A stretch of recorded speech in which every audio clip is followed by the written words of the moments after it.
तो दोस्तों आज मैं एक्सप्लेन करूंगा एक तमिल हॉरर फैंटेसी फिल्म जिसका नाम है किंगस्टन एंड द कर्स सी। और ये इंडिया की पहली सी एडवेंचर हॉरर फिल्म भी है।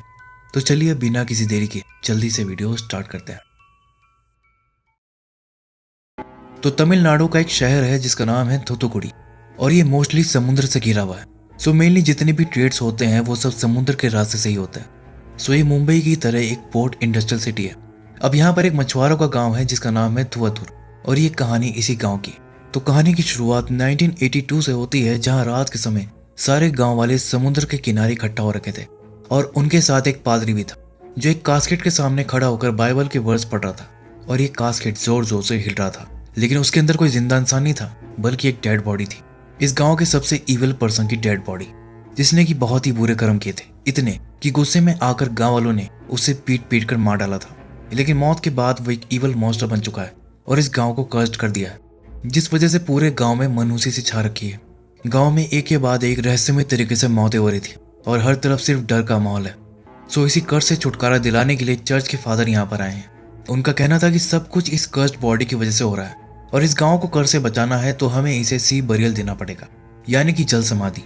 वैसे सी बरियल यहाँ पर कुछ नया नहीं है, ये गांव का एक पुराना ट्रेडिशन है, लेकिन ये गांव के सबसे रिस्पेक्टेड इंसान को दिया जाता था।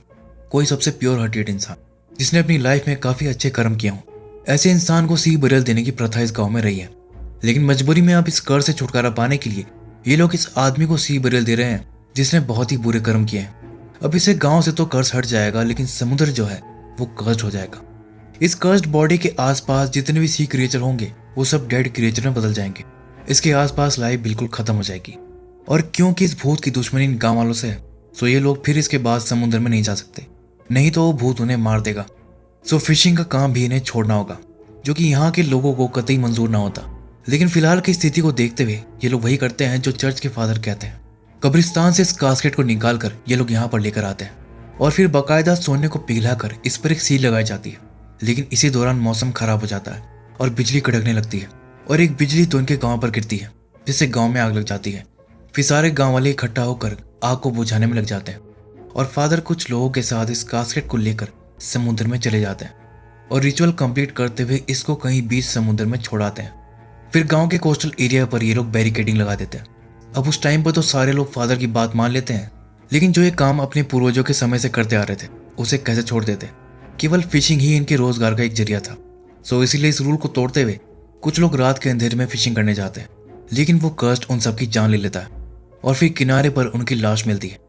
अब हालात की गंभीरता को देखते हुए यहाँ की गवर्नमेंट खुद ही इस गांव में फिशिंग पर बैन लगा देती है।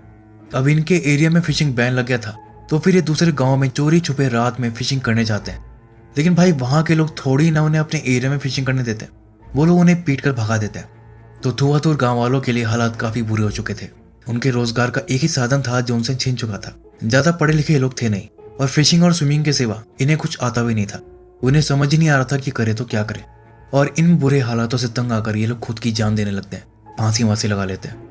अब कहानी यहाँ से 2009 में शिफ्ट होती है जहाँ पर हम एक छोटे बच्चे को देखते हैं जिसका नाम किंग होता है। किंग के डैड की मौत जो है वो इसी कर्स सी की वजह से हुई थी जब वो इसमें मछली पकड़ने का ट्राई किए थे। अच्छा, किंग को भी अपने गाँव वालों से ये बातें पता थी कि उसका समुद्र कर्स्ड है, लेकिन उसे इस बात पर यकीन नहीं होता था। वो चाहता था कि समुद्र में जाकर वो सच्चाई का पता लगाए, लेकिन उसके दादा कभी भी इस बात की परमिशन उसे नहीं देते थे और उसे अक्सर अपने कोस्टल एरिया से दूर रहने के लिए कहते थे, ये कहकर कि सी कर्स्ड है। लेकिन किंग को सी के कर्ज होने वाली बात हजम नहीं हो रही थी। उसका कहना था कि पूरे थूथुकुडी में लोग दबाकर फिशिंग करते हैं, इनफैक्ट दूसरे गाँव के लोग भी फिशिंग करते हैं, सिर्फ हमारे गाँव पर ही फिशिंग बैन क्यों लगा है? आखिर क्यों हम अपने ही समुद्र तट से मछली नहीं पकड़ सकते? तब दादा उसको समझाते हैं कि समुद्र में जो भूत है उसकी दुश्मनी सिर्फ हम लोगों से है, हमारे गांव से है, इसलिए, और उसे पूरी कहानी सुनाते हैं। लेकिन किंग को अभी भी इन सब बातों पर यकीन नहीं आता, उसे तो ये सब बस कहानी लग रही थी। तभी इतने में थॉमस नाम का आदमी वहां पर आता है जिसे गांव के लोग थॉमस अन्ना कहकर बुलाते हैं और उसकी यहाँ पर काफी रिस्पेक्ट थी, क्योंकि गाँव के सबसे मुश्किल वक्त में जब लोग बेरोजगारी से जूझ रहे थे तब थॉमस ही इन लोगों को रोजगार दिया था। लेकिन इन सब के पीछे थॉमस का बहुत बड़ा स्वार्थ छुपा था। असल में थॉमस एक गैंगस्टर है और गांव में फैली बेरोजगारी का फायदा उठाकर वो उनसे स्मगलिंग का काम करवाता है और इसीलिए वो किंग से भी आकर बात करता है। वो कहता है कि जो गलती तुम्हारे पिता ने करी वो गलती तुम मत करो, अपने गांव के समुद्र तट से दूर रहो, उसे भूल जाओ और मेरे साथ काम करो, खूब सारे पैसे कमाओ और अपनी लाइफ को बदलो। वो किंग को एडवांस में पैसे देकर कहता है कि जब तुम्हारी मूछें आ जाएंगी, मतलब जब तुम बड़े हो जाओगे, तो फिर मेरे साथ काम करने आ जाना। लेकिन किंग भी कहाँ कम था। वो तो ये सोच रहा था कि खूब सारे पैसे कमाकर अपनी खुद की एक बोट खरीदेगा, जिससे वो बीच समुद्र में जाकर कर्ज की सच्चाई का पता लगाएगा और वहां से मछली पकड़ कर लाएगा और लोगों को दिखाएगा और कर्ज की बात को मिथ साबित कर देगा। अब इसके बाद कहानी यहाँ से 2025 में शिफ्ट होती है, यानी कि प्रेजेंट टाइम में, जहाँ थॉमस अब पहले से भी बड़ा क्राइम लॉर्ड बन चुका था। पूरे थोथोगुडी में जितने भी ट्रेड्स होते थे, चाहे वो लीगल हो या इलीगल, सब पर थॉमस का कंट्रोल था। पूरे थोथोगुडी में उसका ऐसा भौकाल था कि लोग ये कहते थे कि थॉमस की परमिशन के बिना समुद्र में कोई मछली भी नहीं हिलती। और रही बात थुआथुर गांव की, तो वहां पर तो उसका बड़ा इन्फ्लुएंस था ही। गांव में जब किसी की मौत भी होती थी तो फैमिली की मदद करने के लिए वो अपने आदमियों से उनके लिए पैसे तक भिजवाता था। तो जस्ट अभी गांव में किसी की डेथ हुई थी, तो थॉमस उसकी फैमिली को पैसे भिजवा देता। अच्छा, किंग की भी अब दाढ़ी मूछें आ चुकी थी, यानी कि वो बड़ा हो चुका था और वो थॉमस के लिए काम करता था। और ये जो पैसे थे वो किंग को इस फैमिली तक पहुंचाने थे। अब एक तरफ उसके दोस्त लोग भी उसका वेट कर रहे थे कि किंग अभी तक पैसे लेकर क्यों नहीं आया। वहीं दूसरी तरफ किंग जो है वो उसी पैसों से बैठकर पत्ते खेल रहा था, क्योंकि उसे पैसे बढ़ाने थे। और किंग की यहाँ पर एक खासियत थी कि वो गैम्बलिंग में माहिर था, वो कभी भी हारता नहीं था। और इस बार भी वो पैसे जीत कर ही निकलता है और तब आकर वो उस फैमिली वालों को पैसे देता है। लेकिन जो पैसे उसने जीते थे वो अपने पास रख लेता। लेकिन किंग की जो गर्लफ्रेंड थी, जिसका नाम रोज होता है, उसे किंग की हरकतों के बारे में पता था, जो कि उसे बिल्कुल भी पसंद नहीं थी, और वो उसे अपने पास कुछ पैसे रखते हुए देख भी लेती है। रोज इसे काइंड ऑफ चोरी का नाम देती है और उस पर गुस्सा करने लगती है कि तुम्हें जरा भी शर्म नहीं है, बस पैसों से मतलब है तुम्हें। और उसे सही गलत का पाठ पढ़ाने लगती है कि ये सब तुम गलत कर रहे हो, सुधर जाओ। लेकिन किंग को बस एक ही बात सही लगती थी कि जल्द से जल्द उसे ढेर सारे पैसे जमा करके खुद के लिए एक नाव खरीदनी है, जिससे वो बीच समुद्र में जाकर कर्ज का पर्दा फाश करेगा। इसलिए वो उसकी बातों पर ध्यान नहीं देता। दूसरी तरफ किंग के दादा को एक सपना आता है, जिसमें कि वो देखते हैं कि किंग बोट लेकर बीच समुद्र में चला गया था और फिर वो एक तूफान में फंस जाता है। उसी दौरान एक घोल जैसा क्रिएचर और ढेर सारी फीमेल ज़ॉम्बीज उस पर अटैक कर देती हैं और इतने में उसके दादा की नींद टूट जाती है। किंग के दादा को यह सपना अक्सर आता था और इस सपने को वो फ्यूचर से रिलेट करते थे, मानो जैसे भविष्य में होने वाली कोई घटना है जो कि उन्हें सपने के रूप में दिखाई देती है। लेकिन वो भगवान से हमेशा यही मनाते रहते थे कि ये कभी सच ना हो। अब इसके बाद हम किंग और उसके दोस्तों को देखते हैं, जो कि काम खत्म करने के बाद रात में बैठकर दारू पार्टी कर रहे थे। तभी किंग के दादा उसके लिए खाना लेकर आते हैं। किंग यहाँ पर अपने दादा से बोलता है कि एक न एक दिन वो समुद्र में जाकर सी कर्ज की सच्चाई जानकर ही रहेगा, जिस पर उसके दादा कहते हैं कि मैं अपने जीते जी तो ऐसा कभी होने नहीं दूंगा। और फिर वो वहां से चले जाते हैं। फिर इसके बाद वहां पर एक लड़का आता है जिसका नाम बेंजामिन होता है। वो कहता है कि उसके घर की हालत बहुत खराब है और उसे भी काम करना है। लेकिन बेंजामिन जो था वो रॉबर्ट का बेटा था, जो पहले कभी थॉमस का बिजनेस पार्टनर था, लेकिन वो उसके साथ फ्रॉड करके भाग गया था। इसलिए किंग के दोस्तों का यहाँ पर यह कहना था कि ये चोर का बेटा है, हम इस पर भरोसा नहीं कर सकते, और उसे अपने साथ काम करने से मना कर देते हैं। लेकिन किंग यहाँ पर बेंजामिन का साथ देता है और कहता है कि जरूरी थोड़ी है कि चोर का बेटा है तो चोरी करेगा, और बेंजामिन से कहता है कि वो उसके लिए थॉमस अन्ना से बात करेगा। अब इसके बाद हम एक बच्चे को देखते हैं जो कि किनारे के सामने बैठकर रो रहा था। उसकी बहन जो थी वो गायब हो गई थी और वो उसी को याद करके रो रहा था कि अक्का तुम कहाँ चली गई। और तभी किनारे पर उसे अपनी बहन की लाश पड़ी मिलती है। वो बच्चा दौड़कर अपनी बहन को देखने जाता है और फिर रोते हुए अपनी माँ को आवाज लगाने लगता है कि तभी इतने में उसकी मुर्दा बहन उसका पैर पकड़ लेती है और फिर जब वो पलटती है तो वो किसी ज़ॉम्बी की तरह दिखाई दे रही थी। लेकिन फिर अगले ही पल हमें पता चलता है कि ये तो असल में एक सपना था जो कि किंग का दोस्त गॉडसन देख रहा था। वो बच्चा जो था वो गॉडसन ही था और वो लड़की उसकी बहन थी जो सालों पहले गायब हो गई थी। और फिर एक दिन उसे अपनी बहन की लाश किनारे पर मिली थी।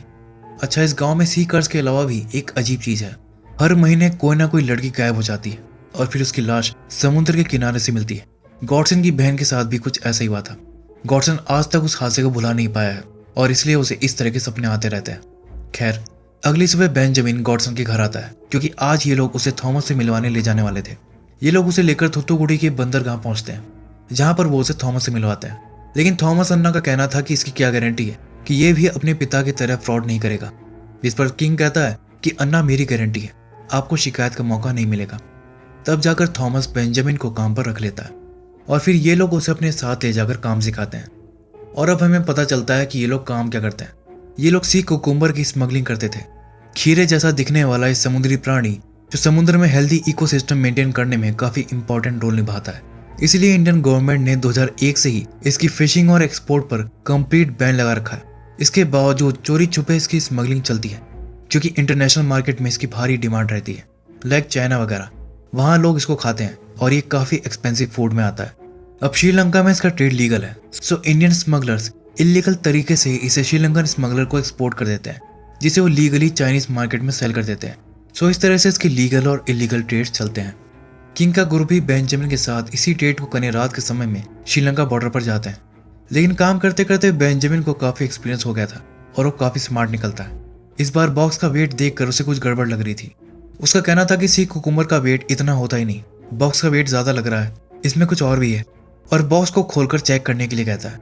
लेकिन किंग थॉमस अन्ना के लिए लॉयल था, वो उसे झापड़ मार देता है कि थॉमस अन्ना का बॉक्स चेक करने की बात करता है, अपनी हद में रह और चुपचाप अपना काम कर बस। तब इतने में श्रीलंका वाली बोट भी आ जाती है। डील के लिए बेंजामिन को ही भेजा जाता है। फिर बेंजामिन मुंह पर कपड़ा बांधकर पानी में छलांग मार देता है और श्रीलंका वाली बोट में जाकर उन्हें एक सीक्रेट देता है, जिसके अंदर डील का कोड वर्ड लिखा था। उसे देखकर वो टॉर्च दिखाकर ओके कर देते हैं। बस फिर क्या था, दोनों अपनी नाव सटाते हैं और माल की हेरा फेरी करने लगते हैं। लेकिन तभी वहां पर पुलिस की बोट भी आ जाती है। रंगे हाथों पकड़े जाने पर पुलिस उन्हें सरेंडर करने को कहती है, लेकिन वो लोग वहां से भागने लगते हैं, जिस पर पुलिस उन पर फायरिंग करने लगती है, जिनसे बचकर सब अपने कॉकपिट में चले जाते हैं। लेकिन बेंजामिन दूसरे बोट में था और वो बाहर ही छूट गया था। पुलिस की तरफ से लगातार फायरिंग चल रही थी, जिससे वो पैनिक कर जाता है और वापिस अपनी बोट में जाने के लिए वो पानी में छलांग मार देता है। किंग भी ये देख लेता है कि बेंजामिन मुसीबत में है, वो भी उसको बचाने के लिए पानी में कूद जाता है। लेकिन इससे पहले कि वो बेंजामिन तक पहुंचता, गोली उस तक पहुंच जाती है। अपनी जान पर खेलकर किंग उसे वहां से निकाल तो लाता है, लेकिन बेंजामिन के गर्दन में गोली लगी थी। वो उनके सामने ही तड़प तड़प कर अपना दम तोड़ देता है और वो लोग उसके लिए कुछ भी नहीं कर पाते। सबको इस बात का काफी अफसोस होता है, खासकर किंग को। उसे तो खुद पर काफी गुस्सा भी आ रहा था, लेकिन एक बात पर हैरानी भी हो रही थी कि आखिर पुलिस इतना एग्रेसिव क्यों थी जो गोली वोली चला दी। कहीं बेंजामिन का शक सही तो नहीं। फिर जब वो बॉक्स खोलकर चेक करता है, तब उसे बहुत ही शॉकिंग बात पता चलती है कि सी कुकुम्बर के साथ थॉमस इनसे ड्रग की स्मगलिंग भी करवाता है, जिसे वो सी कुकुम्बर्स के अंदर छुपाता है। बस फिर क्या था, थॉमस अन्ना की सच्चाई पता चलते ही किंग उससे बगावत कर देता है और कहता है कि वो गांव वालों को उसकी सच्चाई बता देगा और अब आगे से कोई उसके साथ काम नहीं करेगा। जिस पर थॉमस कहता है कि गांव के लोग मेरी तरफ से लॉयल हैं, वो लोग तुम्हारी बात नहीं मानेंगे। फिर बेंजामिन के फ्यूनरल पर भी वो अपनी आदमियों से पैसे भिजवाता है, लेकिन किंग उन्हें पैसे देना नहीं देता और झगड़ा करके भगा देता है। लेकिन फिर रात में किंग को नींद नहीं आती, वो अभी भी समुद्र में जाने के बारे में सोच रहा था। यही सब सोचते सोचते वो उसी कहानी को याद करने लगता है जो उसके दादा ने उसको सुनाई थी। कहानी फिर से फ्लैशबैक में जाती है, यानी कि 1982 में।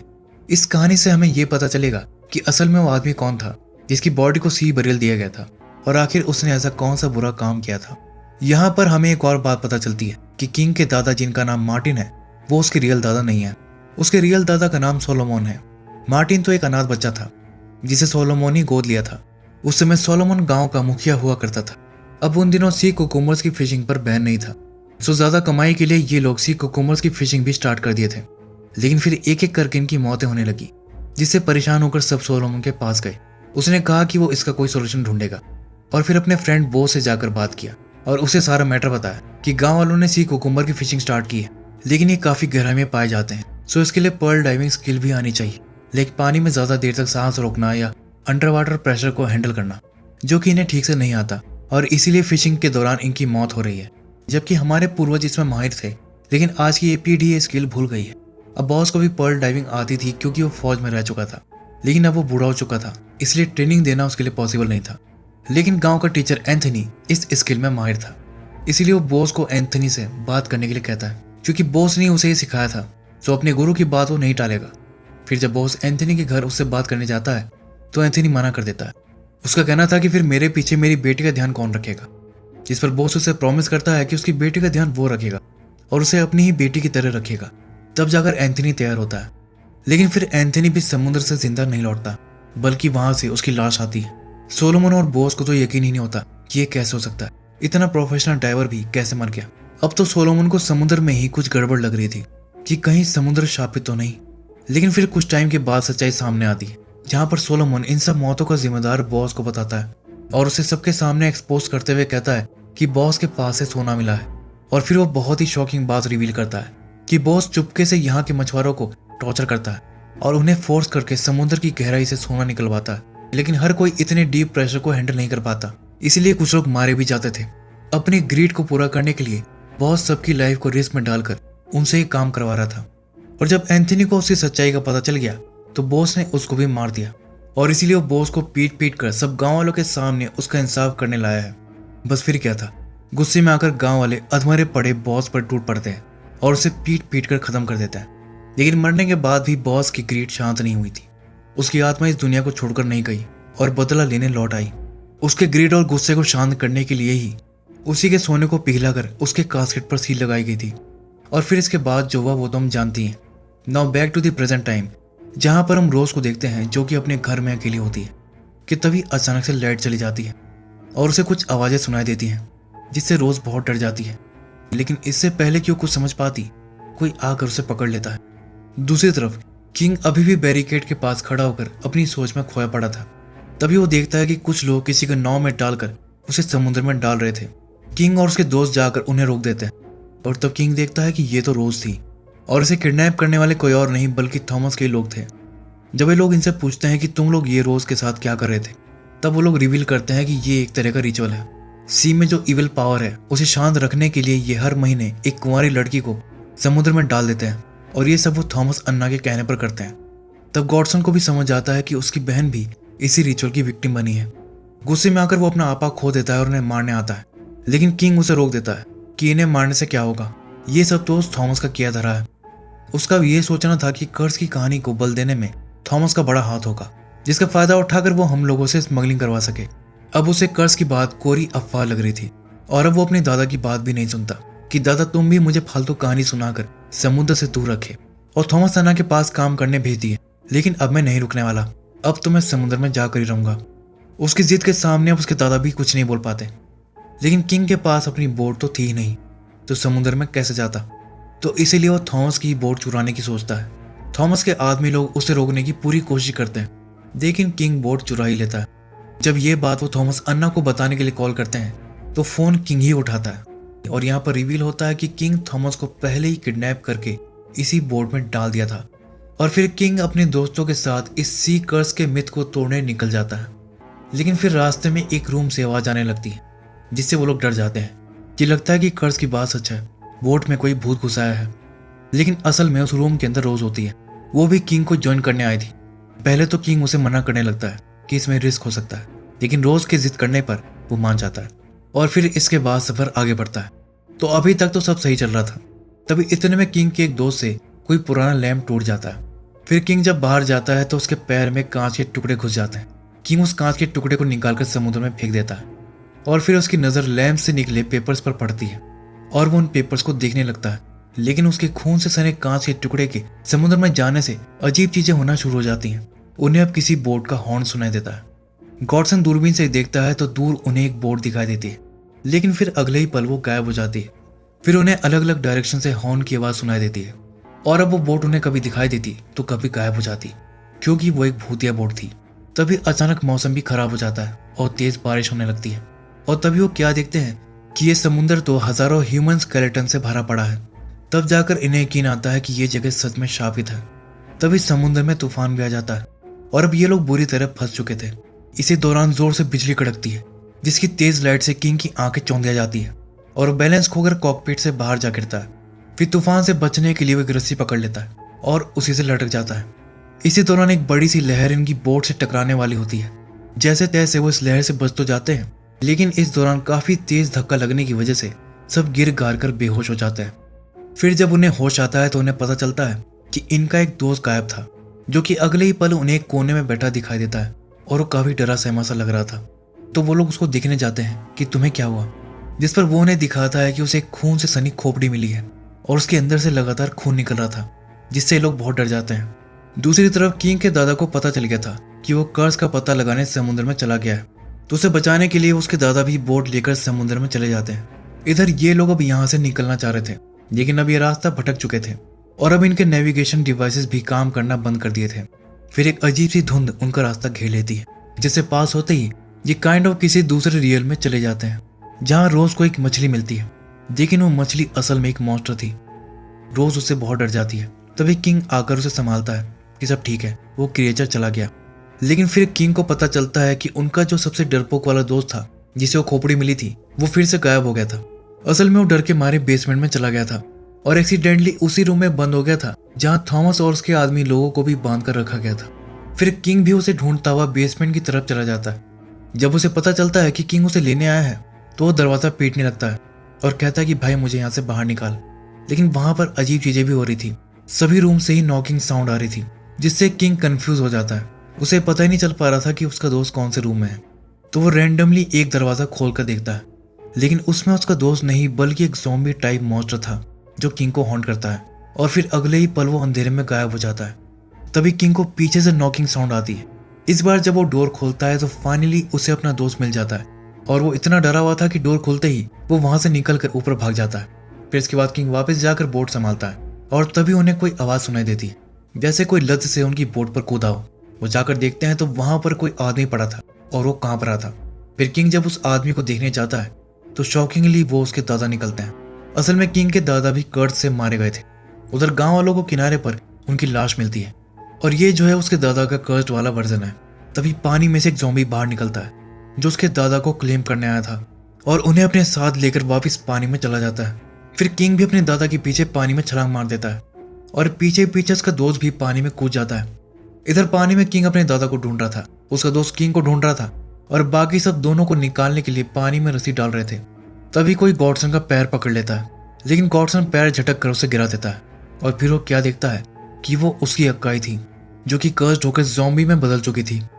अगले ही पल ढेर सारे ज़ॉम्बीज बोट पर चढ़ जाती है। ये सब वही लड़कियां थी जिन्हें थॉमस सी में डलवा दिया था और ये सब इतनी भयानक लग रही थी कि डर के मारे ये लोग वहीं जम जाते हैं और ज़ॉम्बीज उन्हें पकड़ लेते हैं। लेकिन हिम्मत दिखाते हुए रोज यहाँ पर फाइट बैक करती है और इतना ही नहीं, उन्हें डब्बे से पीट कर अपने दोस्तों को भी छुड़ा लेती है और फिर उनसे बचते हुए वो सब कॉकपिट में जाकर बंद हो जाते हैं। लेकिन गॉडसन उनमें से अपनी अक्का को पहचान लेता है और इमोशनल हो जाता है, तो उसे होश में लाने के लिए उसका दोस्त उसे झापड़ मार देता है कि ये तेरी अक्का नहीं है, ज़ॉम्बी अक्का है, होश में आ जा और इनसे बचने की सोच। तभी इतने में वो लोग कांच भी फोड़ देते हैं और विंडो से ही उन्हें पकड़ने की कोशिश करने लगते हैं। और तभी इतने में किंग अपने दोस्त के साथ वापस बोट में आ जाता है, जिससे सारे ज़ॉम्बीज का ध्यान अब उनकी तरफ चला जाता है और अब सारे मिलकर किंग और उसके दोस्त पर चिपट जाते हैं। लेकिन किंग भी कम नहीं था, वो फाइट बैक कर रहा था और इन सब के बीच थॉमस का एक आदमी किसी तरह खुद को फ्री करके वहां से निकलने लगता है। लेकिन उसे क्या पता था कि यहाँ पर ज़ॉम्बी अटैक चल रहा है। वो ज़ॉम्बीज को देखकर डर जाता है और ज़ॉम्बीज उसको देखकर खुश हो जाते हैं। बाकी सबको छोड़कर वो उसी को दबोचने आते हैं और ऐसा शायद इसलिए क्योंकि ये थॉमस के आदमी थे जिससे इनकी पर्सनल दुश्मनी थी। इनसे बचने के चक्कर में वो आदमी पानी में छलांग लगा देता है। उसके पीछे ये सब भी पानी में कूद जाती हैं और फिर उसे दबोचकर पानी के अंदर ले जाती हैं। फिर इन सब के बाद किंग को ध्यान आता है कि उसके दादा उसको इशारा करके कुछ बताना चाह रहे थे। तभी उसे लैम्प से निकले पेपर्स का ध्यान आता है। फिर किंग जब उन्हें पढ़ता है तो उसे बहुत ही शॉकिंग बात पता चलती है कि असली कल्प्रिट बॉस नहीं बल्कि उसके असली दादा सोलोमन थे। गांव के मछुआरों की लाइफ को रिस्क में डालकर वही उनसे सोना निकलवाता था। लेकिन बॉस को इसका पता चल गया था और उसने सोने के साथ उसे पकड़ भी लिया था। लेकिन तभी सोलोमन के लिए काम करने वाले लड़के उस पर अटैक कर दिए और उसे पीट पीट कर अधमरा कर दिया। फिर सोलोमन उसे इसी हालत में लेकर गांव वालों के सामने गया और इन सब में बॉस का नाम लगाकर उसे गांव वालों से मरवा दिया। और ये सच्चाई केवल किंग के दादा को पता थी, लेकिन डर के मारे वो किसी से कह ना सके, इसीलिए वो लिख कर इस लैम्प में डाल दिए थे और किंग को भी पूरी सच्चाई नहीं बताई। उसके दादा का सच हमेशा उसे छुपा कर रखा। अब किंग का यहाँ पर यह कहना था कि बॉस पहले एक प्योर सोल था, लेकिन उसके साथ हुए अन्याय ने उसे बदले की भावना से भर दिया और अब उसकी सोल भी करप्ट हो चुकी है और उसी से सी में कर्ज फैला हुआ है। अब इस सी को कर्ज से फ्री करना है तो उसके कास्केट का कुछ करना होगा। लेकिन क्या? क्योंकि अगर वो उसे सी से निकाल कर किसी दूसरी जगह में गाड़ेंगे तो वो जगह भी कर्ज हो जाएगी। तभी इसी दौरान इक्विपमेंट्स फिर से काम करने लगते हैं, जिसे देखकर किंग को एक आइडिया आता है कि वो इस कास्केट को पास के एक सुनसान आइलैंड में ले जाकर काट देंगे। बस फिर क्या था, ये लोग अब यहाँ से आगे बढ़ते हुए कास्केट वाले जगह पर जाने लगते हैं और थॉमस और उसके आदमी को भी ये लोग अब बाहर ले जाकर बांध दिए थे। लेकिन तभी अचानक बोट की मोटर रुक जाती है।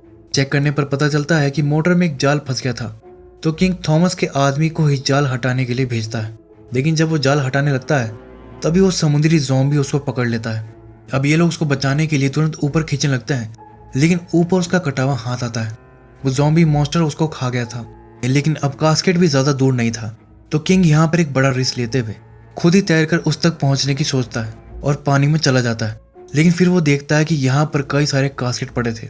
इन सभी को सी बरियल दिया गया था, लेकिन बॉस के कास्केट पर तो सोने की सील लगी थी। सो इसलिए उसे रियल कास्केट को पहचानने में मुश्किल नहीं होती। इधर किंग ऑलमोस्ट कास्केट तक पहुंच ही गया था, लेकिन दूसरी तरफ वो ज़ॉम्बी मॉन्स्टर भी बोट पर चढ़ गया था। वो गॉडसन के पीछे खड़ा था, लेकिन गॉडसन को अभी इसका पता ही नहीं था। वो तो किंग के लिए ऑक्सीजन की पाइप नीचे करने में लगा था। तभी ज़ॉम्बी उसको पकड़ लेता है और उसे ज़ॉम्बी पछाड़ लगाता है और फिर वो बाकी सब पर भी अटैक करने लगता है। तभी इतने में ऑक्सीजन भी खत्म हो जाता है, जिससे किंग का दम घुटने लगता है। सांस लेने के लिए उसे कास्केट छोड़कर तुरंत ऊपर आना पड़ता है, लेकिन इन सब चक्कर में थॉमस को तो भूल ही गए थे। वो फ्री हो चुका था और किंग को पीछे से आकर पकड़ लेता है और अब वो भी अपना एक बहुत ही शॉकिंग सीक्रेट रिवील करता है कि वो भी सोलोमन के लिए काम करता था और वही सोलोमन को बॉस से बचाया था। लेकिन फिर जब उसने इस काम के लिए सोने में 10% की डिमांड की तो सोलोमन ने साफ मना कर दिया। बस फिर क्या था, थॉमस ने बाकी लड़कों के साथ मिलकर सोलोमन को ही खत्म कर दिया और उसका सारा सोना भी लूट लिया, इंक्लूडिंग उसकी सोने की चेन भी, जिसे वो आज भी अपने गले में पहनता है। फिर सोलोमन की डेड बॉडी भी वो बॉस वाले कास्केट में डाल दिया, लेकिन अभी तो उसे और सोना चाहिए था। सो अब वो सोलोमन के घर जाकर उसकी बाकी फैमिली को भी खत्म कर दिया, लेकिन किंग के डैड उसके दादा के साथ थे, इसलिए वो बच गए थे।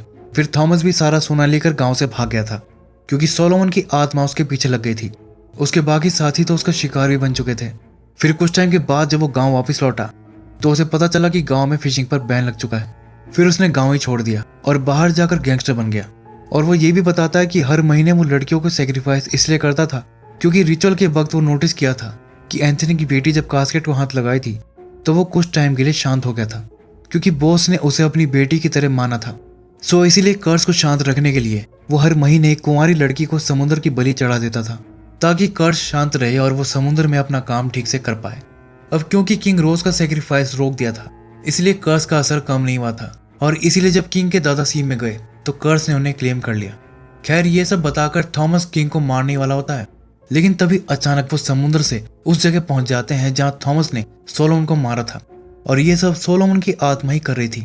तभी सामने से कार आती है जिसमें से सोलोमन निकलता है। वो किंग को थॉमस से छुड़ा लेता है और सेम लॉकेट को कंट्रोल करके उसे फोर्स के साथ अपनी तरफ खींचता है, जिससे थॉमस की गर्दन ही कटकर अलग हो जाती है। इस तरह वो उससे अपना लॉकेट और अपना बदला ले लिया था। फिर सोलोमन किंग को बताता है कि इस समुद्र में ढेर सारा सोना पड़ा है, जिसे वो मरने के बाद भी सालों से गार्ड करता आ रहा है, सिर्फ इसीलिए ताकि वो उसे किंग को दे सके। लेकिन किंग कहता है कि आपके लालच की वजह से हमारे गांव ने बहुत सहा है, लेकिन अब और नहीं। मैं आपकी तरह लालची नहीं हूँ, मुझे कोई सोना वोना नहीं चाहिए। मैं तो यहाँ इस कर्ज को खत्म करने आया था और मैं वही करूंगा। और फिर वो दोबारा पानी में चला जाता है।